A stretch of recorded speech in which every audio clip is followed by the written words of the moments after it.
रात 12:30 बजे डाइवर्ट कर दिया गया था अहमदाबाद के लिए। मुंबई से ये फ्लाइट निकली थी दिल्ली के लिए, फ्लाइट संख्या 66651, जिसमें बम की धमकी मिलती है। 12:30 बजे उसे अहमदाबाद में इमरजेंसी लैंड करवाया जाता है। सीआईएसएफ की टीम पहुंचती है, बॉम्ब स्क्वाड पहुंचता है, सिक्योरिटी स्टाफ जांच में जुटी हुई है। अभी भी जो यात्री है वो अहमदाबाद एयरपोर्ट पर ही इंतजार कर रहे हैं। 7:30 बजे के लिए फ्लाइट को रिशेड्यूल किया गया था, लेकिन अभी तक दूसरी फ्लाइट में उड़ान नहीं भरी है। ये फ्लाइट के अंदर की तस्वीरें सामने आ रही है, जहां लोग डरे हुए सहमे हुए हैं। जो सामान है उसकी बार बार स्क्रीनिंग भी की जा रही है, क्योंकि लगातार ये कोई पहला मामला नहीं है जब इंडिगो फ्लाइट को इस तरीके की धमकी मिली है। इसके पहले भी कई ऐसी फ्लाइट्स है जिन्हें बम होने की खबर दी गई, धमकी दी गई, उसके बाद उनको या तो डाइवर्ट किया गया या इमरजेंसी लैंडिंग कराई गई। मुंबई से भी ये फ्लाइट 12:30 बजे दिल्ली आने वाली थी, लेकिन इसे अहमदाबाद में ही उतारा जाता है, इमरजेंसी लैंडिंग कराई जाती है और उसके बाद स्क्रीनिंग की जाती है, जांच की जाती है। कई एम्बुलेंस, फायर ब्रिगेड की गाड़ियां तुरंत मौके पर पहुंचती है रनवे पर ही, लेकिन अभी तक कुछ मिला नहीं है। और इसी के साथ जो यात्री है उनको लेकर के भी आपको जानकारी दे दें कि अभी तक इस फ्लाइट को रीशेड्यूल करे जाने की बात कही जा रही है, क्योंकि सभी यात्रियों को अहमदाबाद एयरपोर्ट पर ही रखा गया है। उनके सामान की स्क्रीनिंग की जा रही है, चेकिंग की जा रही है। ये तस्वीरें देखिए, रनवे की तस्वीरें, सुबह की ये तस्वीरें हैं जहाँ अभी भी बसेस और फायर ब्रिगेड की जो गाड़ियां हैं वो मौके पर है। दो तस्वीरें ये दिखा रहे हैं, एक तस्वीर एयरपोर्ट अहमदाबाद की है जिसमें यात्री फ्लाइट संख्या 66651 में अंदर है, इंडिगो की फ्लाइट है ये, और उन्हें जैसे ही इस बात की जानकारी मिलती है उन्हें बताया जाता है कि टेक्निकल फॉल्ट है। इसके बाद अहमदाबाद डाइवर्ट किया जाता है, उतारा जाता है और सामान की जो स्क्रीनिंग होती है उसके बाद पता चलता है कि बम होने की खबर मिली थी। दूसरी तस्वीर, जैसे ही इस बात की जानकारी मिलती है एम्बुलेंस से लेकर के बसेस तक पहुंचा दी जाती है और इसी के साथ फायर ब्रिगेड की जो गाड़ियां हैं उन्हें भी भेजा जाता है। तस्वीरें आपको दिखा रहे हैं बम स्क्वाड सीआईएसएफ की टीम मौके पर इंडिगो फ्लाइट संख्या 66651 की इमरजेंसी लैंडिंग, और इस इमरजेंसी लैंडिंग को लेकर के एक ग्राउंड रिपोर्ट हम आपको दिखाते हैं क्योंकि हमारे सहयोगी वहीं पर मौजूद थे। आप देखिए, सीआईएसएफ के कई ऑफिसर्स अब फील्ड पे आ चुके हैं। बॉम्ब थ्रेट की यहाँ पर खबर सामने आई।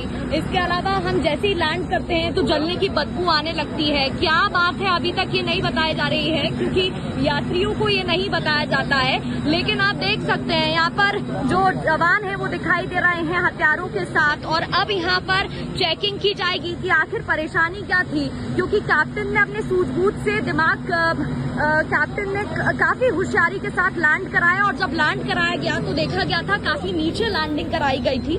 फिलहाल लोग को डिबोट किया जा रहा है। तो ये ग्राउंड रिपोर्ट आप देख रहे थे, प्रगति की आवाज आप सुन रहे थे, और अभी फिलहाल इमरजेंसी लैंडिंग कराई गई और अभी भी लगातार जांच पड़ताल की जा रही है। खबरों में आगे बढ़ते हैं, बात करेंगे मुंबई की, बाबा सिद्दीकी हत्याकांड की बात करते हैं, क्योंकि बाबा सिद्दीकी की हत्या की गई। इसी के बाद से लगातार ये सवाल खड़े हो रहे हैं कि लॉरेंस बिश्नोई का नाम अब जब सामने आ रहा है, लॉरेंस बिश्नोई गैंग का नाम अब जब सामने आ रहा है, तो क्या वो मुंबई में भी अपना साम्राज्य बड़ा करना चाहता है? नॉर्थ इंडिया के बाद क्या वो साउथ में यानी कि मुंबई, महाराष्ट्र में भी अंडरवर्ल्ड की दुनिया में कब्जा करना चाहता है? ये सबसे बड़ा सवाल है, क्योंकि इसके पहले की अगर हम बात करें तो 3 महीने पहले मुंबई पुलिस के द्वारा ये कहा गया था कि सलमान खान तो सिर्फ बहाना है। दरअसल मुंबई अंडरवर्ल्ड में लॉरेंस बिश्नोई गैंग अपनी धाक जमाना चाहता है। क्या है पूरी खबर, इस रिपोर्ट में दिखाएंगे।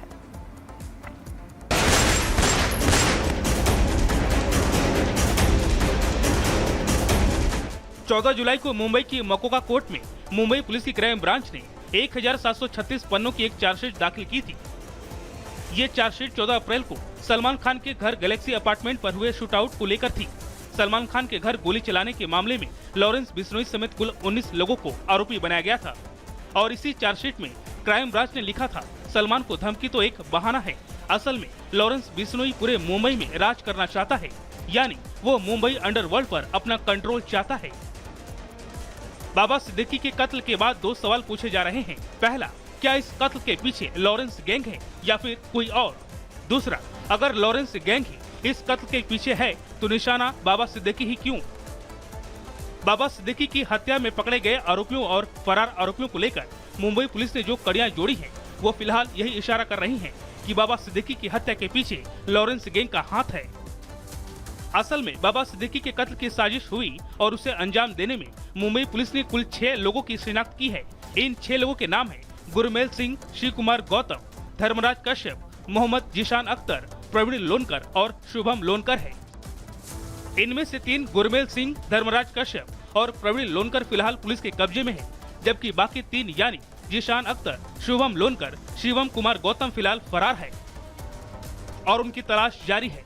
जो 3 आरोपी पुलिस की गिरफ्त में हैं, उनसे मुंबई पुलिस की पूछताछ में इन 6 किरदारों की अलग अलग रोल की जानकारी मिली।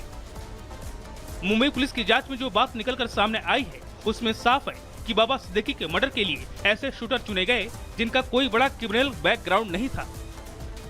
दरअसल अब मुंबई की सड़कों पर गैंगवार नहीं होती है, लेकिन इससे भी इनकार नहीं किया जा सकता है कि मुंबई अंडरवर्ल्ड में अभी भी डी कंपनी की मौजूदगी है और लॉरेंस बिश्नोई इस डी कंपनी के पैरेलल में अपनी एल कंपनी बनाना चाहता है। अब सवाल है कि बाबा सिद्दीकी के कत्ल के पीछे लॉरेंस का ही हाथ है, तो सवाल ये उठता है कि इसकी वजह क्या है, क्योंकि लॉरेंस गैंग ने न तो कभी बाबा सिद्दीकी को धमकी दी और न ही बाबा सिद्दीकी से कभी उसकी दुश्मनी रही।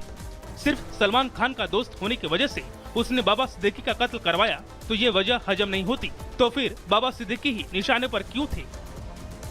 गैलेक्सी शूटआउट में पुलिस ने जो चार्जशीट दाखिल की थी, उसमें लॉरेंस के बारे में जो लिखा था, क्या उसी वजह से बाबा सिद्दीकी की जान गई? चार्जशीट में मुंबई पुलिस ने कहा था कि लॉरेंस मुंबई चाहता है, मुंबई पर कब्जा चाहता है। तो क्या मुंबई पर अपनी पैठ बनाने के लिए लॉरेंस ने बाबा सिद्दीकी का मर्डर करवाया? दरअसल बाबा सिद्दीकी राजनीति, सरकार और पुलिस में ठीक ठाक दबदबा रखते हैं, बल्कि वो बॉलीवुड में भी उतने ही मशहूर हैं। अब ऐसे किसी आदमी को निशाना बनाकर लॉरेंस गैंग मुंबई में आसानी से अपनी दस्तक दे सकता है। Bureau report, Republic Bharat. तो बाबा सिद्दीकी हत्याकांड में अभी तक क्या कुछ खुलासा हुआ है, अब आपको ग्राफिक्स के माध्यम से वो भी बता देते हैं, क्योंकि अभी पूरी जांच पड़ताल की जा रही है और मुंबई में दहशत पैदा करना इनका मकसद था। ये सबसे बड़ा खुलासा हुआ है और इसी से मुंबई अंडरवर्ल्ड जोड़ करके देखा जा रहा है। अंडरवर्ल्ड और दाऊद को संदेश देना कहीं ना कहीं बाबा सिद्दीकी की हत्या की वजह रहा।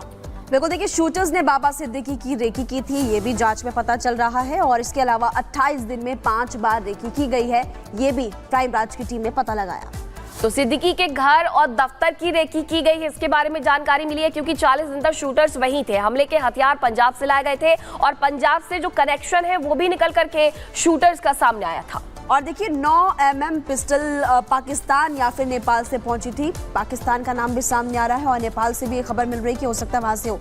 और शूटर्स के पास 3 मोबाइल जो है वो भी बरामद किए गए हैं, उसके जरिए भी कॉल डिटेल्स खंगाली जा रही है और ये देखा जा रहा है कि किस किस से कॉन्टैक्ट इस दौरान किया गया है। शूटर्स के पास से जो मोबाइल फोन मिला है उसमें कई ऐसे नंबर है जिन्हें बिना सेव किए डायल किया गया था, इसके बारे में भी जानकारी मिल रही है और ऐसे में सवाल खड़े हो रहे हैं कि क्या मुंबई अंडरवर्ल्ड पर कब्जे के लिए ये हत्या की गई थी। बिल्कुल, खबरों में आगे बढ़ते हैं और बात करेंगे अब भारत के पड़ोसी देशों की। देखिए चीन और पाकिस्तान वैसे तो भारत के पड़ोसी देश है, लेकिन जब भारत तरक्की करता है, भारत आगे बढ़ता है, भारत में विकास होता है, तो सबसे ज्यादा चिढ़ और दिक्कत इन्हीं दोनों देशों को होती है।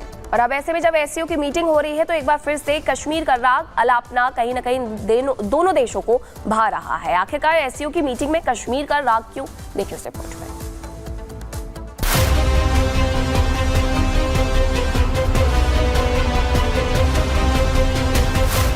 एससीओ समिट का मंच सज चुका है। आज और कल इस समिट का बेहद खास दिन होने वाला है। समिट जैसे जैसे आगे बढ़ रहा है, वैसे वैसे पाकिस्तान के भारत के खिलाफ नए कुचक्र सामने आ रहे हैं। इसका सबसे बड़ा उदाहरण है चीन और पाकिस्तान का कश्मीर को लेकर साझा बयान। दोनों देशों ने दक्षिण एशिया में शांति और स्थिरता बनाए रखने की दिखावटी वकालत की है। साझा बयान में सभी लंबित विवादों के समाधान की बात कही गई। सबसे बड़ा सियासी अखाड़ा जहां परखा जाएगा हर दावा, किसके दावे में दम। राष्ट्र सर्वोपरि सम्मेलन 18 अक्टूबर सिर्फ रिपब्लिक भारत पर।